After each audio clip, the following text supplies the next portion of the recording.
Friends, welcome to my YouTube channel professional platform. आज हम लोग डिस्कस करने वाले हैं इंजीनियरिंग के बारे में। इंजीनियरिंग होता क्या है और इंजीनियर का डेफिनेशन क्या होता है। तो मैं एक पेपर पे आपको राइटिंग कर दिया हूँ डेफिनेशन, आपको दिक्कत नहीं होगी और उसको मैं एक्सप्लेन करूँगा। Engineering is the mixture of maths and physics which is use to design, testing and building up machine structure and process. Engineering क्या होता है? इंजीनियरिंग मिक्सचर होता है मैथ और फिजिक्स का, जिसका यूज हम लोग design, testing and building up machines, structure and process में करते हैं। उसके बाद दूसरा आता है इंजीनियर्स। इंजीनियर्स क्या होता है? An engineer is a professional. एक इंजीनियर हमेशा प्रोफेशनल होता है in inventing, designing, maintaining variety of machine structure and data science. जो इन्वॉल्व होता है इन्वेंटिंग में, डिजाइनिंग में, मशीन मेंटेनेंस में, देन डेटा सिस्टम में। उसके बाद हम लोग जाएंगे इंजीनियरिंग। इंजीनियरिंग में कौन कौन से ब्रांच है? जो भी न्यू एडमिशन है, जो न्यू स्टूडेंट होते हैं, जो आफ्टर 10+2 या 12 पास करने के बाद इंजीनियरिंग में एडमिशन लेना होता है, तो उनको ये मालूम नहीं पड़ता कि कौन सा ब्रांच लें, ब्रांच कौन कौन सा होता है। तो हम थोड़ा रिसर्च किए हैं और ये आपका ब्रांच लिख दिया है ऑलरेडी। जो कि कोर ब्रांच आपका आता है mechanical engineering, civil engineering, E&I means electrical instrument, इसका इलेक्ट्रिकल इंजीनियर भी आ सकता है, computer science, IT information technology, chemical engineering, petroleum engineering, aerospace engineering.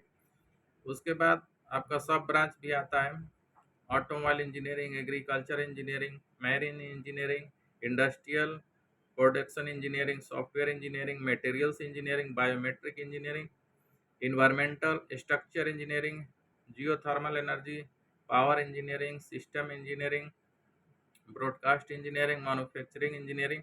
इसमें जो कोर ब्रांच अपना आता है वो CSE, mechanical, civil, electrical and biometric आता है।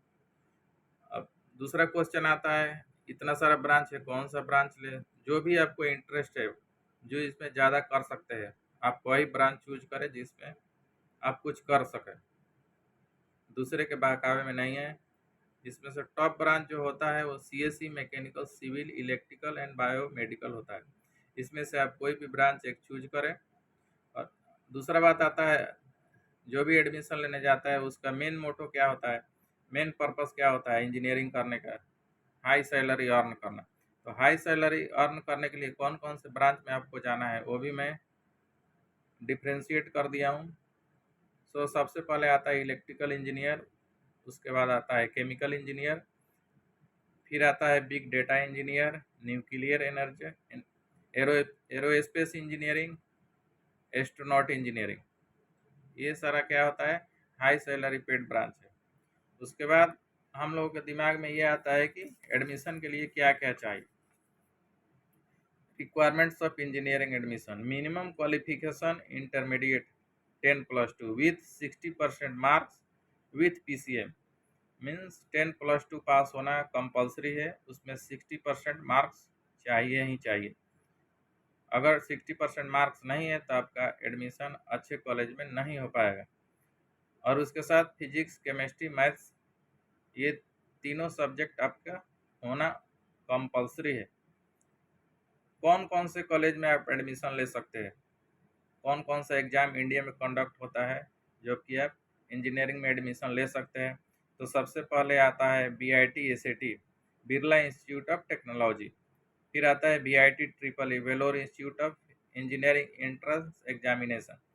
उसके बाद आता है JEE, ज्वाइंट एंट्रेंस एग्जामिनेशन। उसके बाद आता है SRM JEE, Shri Ramchandra joint entrance exam. फिर वेस्ट बंगाल गवर्नमेंट का आता है WJEE। MHT महाराष्ट्र का आता है KIT, Kalinga institute of technology, जो कि उड़ीसा में है। फिर आता है नाटा, UPC, KEM, MET। ये सारे कॉलेजेज है, ये सारे एग्जाम्स है जो कि आप क्वालिफाई करके अच्छे कॉलेज में एडमिशन पा सकते हैं और वहाँ से अपना करियर शुरू कर सकते हैं। Thank you very much.